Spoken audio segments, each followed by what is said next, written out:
जय श्री कृष्ण। प्रकृति स्वामवष्टभ्य विसृजामि पुनः पुनः भूतग्राममिमं कृतस्नमवशं प्रकृतेर्वशात्। अध्याय 9 श्लोक 8। व्याख्या। भूतग्राममिमं कृतस्नमवशं प्रकृतेर्वशात्। यह प्रकृति शब्द व्यष्टि प्रकृति का वाचक है। महाप्रलय के समय सभी प्राणी अपनी व्यष्टि प्रकृति कारण शरीर में लीन हो जाते हैं। व्यष्टि प्रकृति समष्टि प्रकृति में लीन हो जाती है और समष्टि प्रकृति परमात्मा में लीन हो जाती है। परंतु जब महासर्ग का समय आता है तब जीवों के कर्मफल देने के लिए उन्मुख हो जाते हैं। उस उन्मुखता के कारण भगवान में बहुश्याम प्रजायेयी यह संकल्प होता है, जिससे समष्टि प्रकृति में क्षोभ हलचल पैदा हो जाती है। जैसे दही को भिगोया जाता है तो उसमें मक्खन और छाछ ये दो चीज़ें पैदा हो जाती हैं। मक्खन तो ऊपर आ जाता है और छाछ नीचे रह जाता है। यहाँ मक्खन सात्विक है, छाछ तामस है और विलोना रूप क्रिया राजस है। ऐसे ही भगवान के संकल्प से प्रकृति में क्षोभ हुआ तो प्रकृति से सात्विक, राजस और तामस ये तीनों गुण पैदा हो गए। उन तीनों गुणों से स्वर्ग, मृत्यु और पाताल ये तीनों लोक पैदा हुए। उन तीनों लोकों में भी अपने अपने गुण, कर्म और स्वभाव से सात्विक, राजस और तामस जीव पैदा हुए। अर्थात कोई सत्व प्रधान है, कोई रजह प्रधान है और कोई तमः प्रधान है। इसी महासर्ग का वर्णन 14वें अध्याय के 3-4 श्लोक में भी किया गया है। वहाँ परमात्मा की प्रकृति को महद ब्रह्म कहा गया है। परमात्मा के अंश जीवों का अपने अपने गुण, कर्म और स्वभाव के अनुसार प्रकृति के साथ विशेष संबंध करा देने को बीज स्थापन करना कहा गया है। ये जीव महाप्रलय के समय प्रकृति में लीन हुए थे तो तत्वतः प्रकृति का कार्य प्रकृति में लीन हुआ था और परमात्मा का अंश चेतन समुदाय परमात्मा में लीन हुआ था। परंतु वह चेतन समुदाय अपने गुणों और कर्मों के संस्कारों को साथ लेकर ही परमात्मा में लीन हुआ था। इसीलिए परमात्मा में लीन होने पर भी वह मुक्त नहीं हुआ। अगर वह लीन होने से पहले गुणों का त्याग कर देता तो परमात्मा में लीन होने पर सदा के लिए मुक्त हो जाता, जन्म मरण रूप बंधन से छूट जाता। उन गुणों का त्याग न करने से ही उसका महासर्ग के आदि में अलग अलग योनियों के शरीरों के साथ संबंध हो जाता है।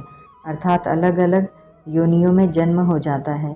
अलग अलग योनियों में जन्म होने में इस चेतन समुदाय की व्यष्टि प्रकृति अर्थात गुण, कर्म आदि से माने हुए स्वभाव की परवशता ही कारण है। 8वें अध्याय के 19वें श्लोक में जो परवशता बताई गई है वह भी व्यष्टि प्रकृति की है। 3रे अध्याय के 5वें श्लोक में जो अवस्था बताई गई है वह जन्म होने के बाद की परवशता है।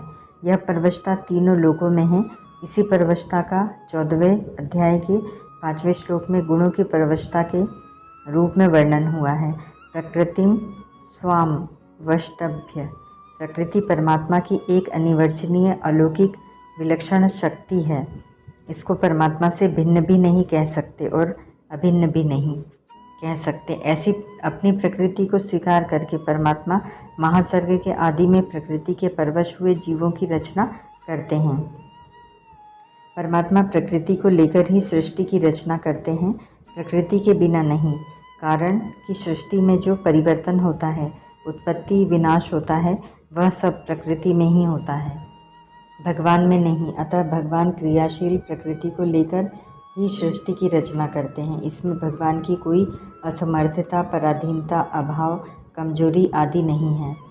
जैसे मनुष्य के द्वारा विभिन्न कार्य होते हैं तो वे विभिन्न उपकरण, इंद्रियों और वृत्तियों से होते हैं, पर यह मनुष्य की कमजोरी नहीं है, प्रत्युत यह उसका इन करण, उपकरण आदि पर अधिपत्य है, जिससे वह इनके द्वारा कर्म करा लेता है। हाँ, मनुष्य में यह कमी है कि वह उन कर्मों को अपना और अपने लिए मान लेता है, जिससे वह लिप्त हो जाता है, अर्थात अधिपति होता हुआ भी गुलाम हो जाता है।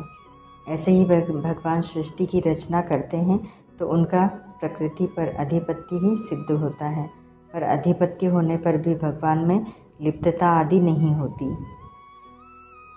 विसृजामि पुनः पुनः। यहाँ छठे, सातवें और आठवें श्लोक में विसृजामि पद से उत्पत्ति का, मतस्थानी पद से स्थिति का और प्रकृति यान्ति मामिकाम कल्पक्षय पदों से प्रलय का वर्णन आ गया है। यहाँ भी उपसर्ग पूर्वक सृजामि क्रिया देने का तात्पर्य है कि भगवान जिन जीवों की रचना करते हैं वे विविध अनेक प्रकार के कर्मों वाले ही होते हैं, इसलिए भगवान उनकी विविध प्रकार से रचना करते हैं, अर्थात स्थावर, जंगम, स्थूल, सूक्ष्म आदि भौतिक शरीरों में भी कई पृथ्वी प्रधान, कई तेज प्रधान, कई वायु प्रधान आदि अनेक प्रकार के शरीर होते हैं। उन सब की भगवान रचना करते हैं। यहाँ यह बात समझने की है कि भगवान उन्हीं जीवों की रचना करते हैं जो व्यष्टि प्रकृति के साथ मैं और मेरा करके प्रकृति के वश में हो गए हैं। व्यष्टि प्रकृति के परवश होने से ही जीव समष्टि प्रकृति के परवश होता है। प्रकृति के परवश न होने से महासर्ग में उसका जन्म नहीं होता। परिशिष्ट भाव तत्व से प्रकृति भगवान से अभिन्न है, अतः वास्तव में भगवान का स्वरूप प्रकृति सहित ही है। भगवान को प्रकृति रहित मानना उनको एकदेशी मानना है, जो संभव ही नहीं है। अवशम प्रकृतिर्व शाप, परा प्रकृति अर्थात स्वयं सर्वथा स्वतंत्र स्वस्थ है। विजातीय अपरा प्रकृति के साथ संबंध जोड़ने से ही वह परतंत्र प्रकृतिस्थ हुआ है, अन्यथा वह परतंत्र हो सकता ही नहीं। गुणों का संग होना ही परतंत्रता है। कारणम गुण संगोस्य सद सद्धोनि जन्मसु। गीता 13:21। जो प्रकृति के वश में अवश्य है उन्हीं प्राणियों की भगवान बार बार रचना करते हैं। जो प्रकृति के वश में अवश्य नहीं है उनकी रचना नहीं होती। सर्गेपि नोपजायन्ते प्रलयेन व्यथन्ति च। गीता 14:2। ओम तत्सत।